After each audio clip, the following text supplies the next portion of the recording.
Just to start this informally, no problem. I'm Aimee. I'm Katerina. So we work for the school newspaper, and we're kind of doing this for the International Women's Day part of where we've released an article as well, so if you want to go read it on our school website. But kind of before we ask some more specific questions, if you could just kind of elaborate on your experience, like as a whole, about losing your son, and how did you cope with that? Okay, so I lost Joshua, my only son, in 2013. Josh died from a single stab wound, passed away on the 21st of September.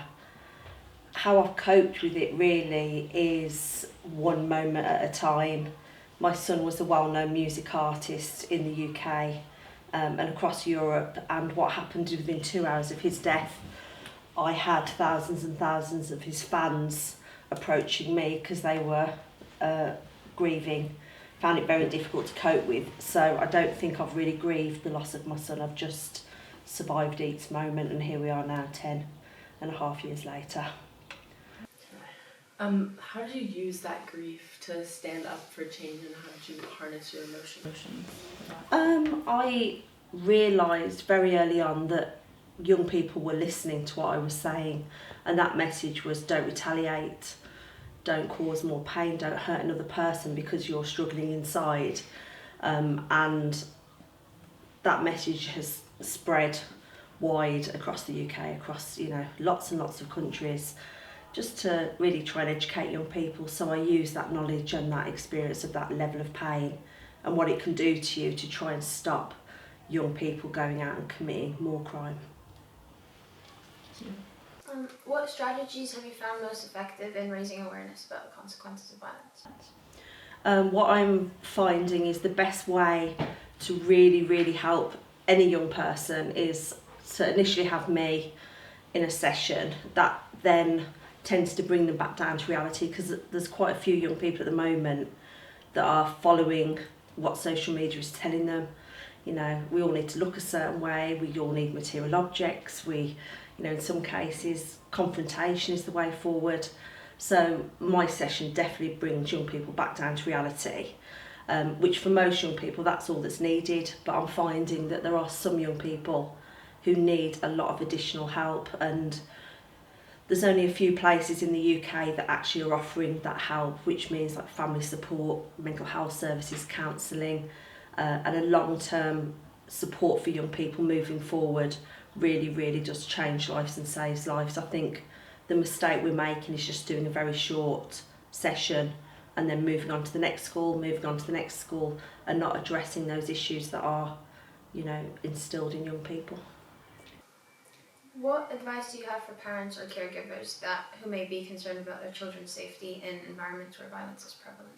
Yeah, I would say to that parent, ask your child a very simple question. Not a scary question, not a question you don't feel comfortable with.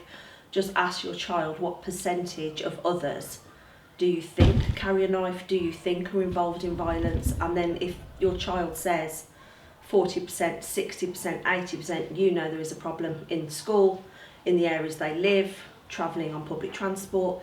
So then you've got to do something about that. But if a child turns around and says, well, no, I'm not scared at all, there's less likely to be an issue. So it's about asking that initial question and hearing what your child thinks. In your opinion, what are some root causes of violence, particularly among young people, and how can communities address these issues as a whole? Again, social media is currently causing a major problem. So it is about talking to our children and showing them that what is said on social media isn't what you do in real life. So social media is fueling fights, online arguments, confrontation, negative representation. Then you've got poverty, mental health issues, gangs, drugs, choice. We've told young people on many YouTube videos, many films, that violence, the glamour of it, the selling drugs, the buying the cars is amazing, and some young people do genuinely believe it is, so they're choosing that lifestyle, seeing the clothes, the girls, the money. What we're not doing a very good job of showing them is being stabbed, being shot, having your family kidnapped, going to prison. So it's just about, addressing all the issues that underlie youth violence, and then we'll save lives. How do you take care of your own well-being while engaging in emotionally challenging advocacy work? Not very well. Because I literally take one day at a time. When I do my sessions, it brings out a lot of emotion for people, so I spend my life comforting others, really, because it's a very to the point session I deliver. I get contacted by people all over the country asking for my help, so it's very, very draining. All I can do is, when I get a moment, just to take a moment for myself, sit down, turn my phone off and shut the world out. I'm doing my best, I'm getting better. Last year was the first time I actually had a holiday since losing Josh, and I managed that really well. So it's slowly improving, trying to look after myself in all of this. What challenges have you faced in your journey as an anti-violence campaigner, and how have you personally overcome them, and how have you taken the steps to continue your journey despite facing opposition? Lots and lots of issues you get. Again, I don't know what it's like here, but when there's an agenda, for example, violence against women and girls, or something terrible's happened, so all these people focus on that area. So, knife crime can be a priority, but then 6 months later it isn't. So at that point, many people who are passionate about knife crime will change their direction to be funded, or realise people aren't supporting them to get the message across. I think with me, I've been far too determined and stubborn to allow that to stop me. I've had many people judge young people that have been stabbed, that have got involved in violence, like it's their own fault. So why should we invest money and support for these young people that are causing all this trouble on the street? But for me, I've always believed, and I always will believe, that if we don't help those young people that are causing trouble, it means that our children, our communities are at risk. So we must refocus on those that are causing the trouble to make everyone else be safer. So I've just refused to listen to what people are telling me. I just keep going and keep going and keep going. And again, when you hear the session, you'll have an idea of what fuels me to not give up. Looking ahead, what are your hopes or goals for your advocacy work?